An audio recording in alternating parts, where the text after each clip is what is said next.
जय श्रीराम। सातत्यानं जिहादी प्रवृत्ती डोकं वर काढायला लागलेली आहेत। महाराष्ट्रामध्ये लव जिहाद, लँड जिहाद, वोट जिहाद, ज्यूस जिहाद आणि मागच्या काही दिवसामध्ये नाशिकमध्ये सापडलेला कॉर्पोरेट जिहाद। नाशिकच्या पोलिसांचं अभिनंदन आहे।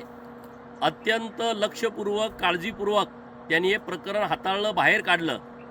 या प्रकरणाची जी मुख्य होती निदा खान, जी गेले काही दिवसापासून फरार होती, या सगळ्या गोष्टीचा मास्टरमाइंड ती होती आणि सातत्यानं पोलीस प्रयत्न करत होते। काल संभाजीनगरमधून निदा खानला अटक केली आहे।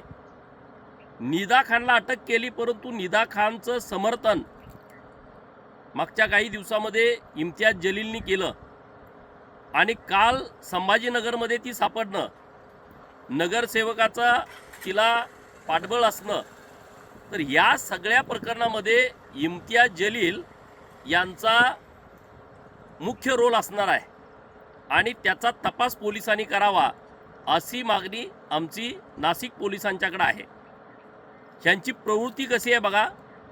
अशोक खरातसारखा भोंदू बाबा जेव्हा लोकांच्या समोर आला, तेव्हा कुठल्याही हिंदू समाजातील व्यक्तिमत्वानी, पुढाऱ्यांनी कुणी याचं समर्थन केलं नाही।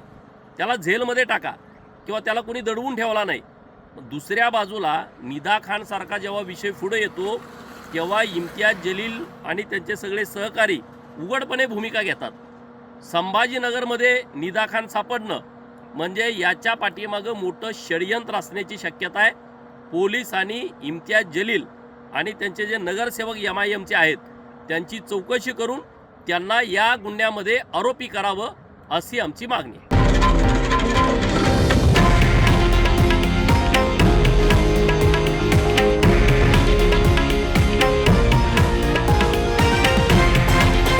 हे आहे देशातील नंबर 1 न्यूज नेटवर्क आणि आपण पाहत आहात TV9 मराठी, एकमेव।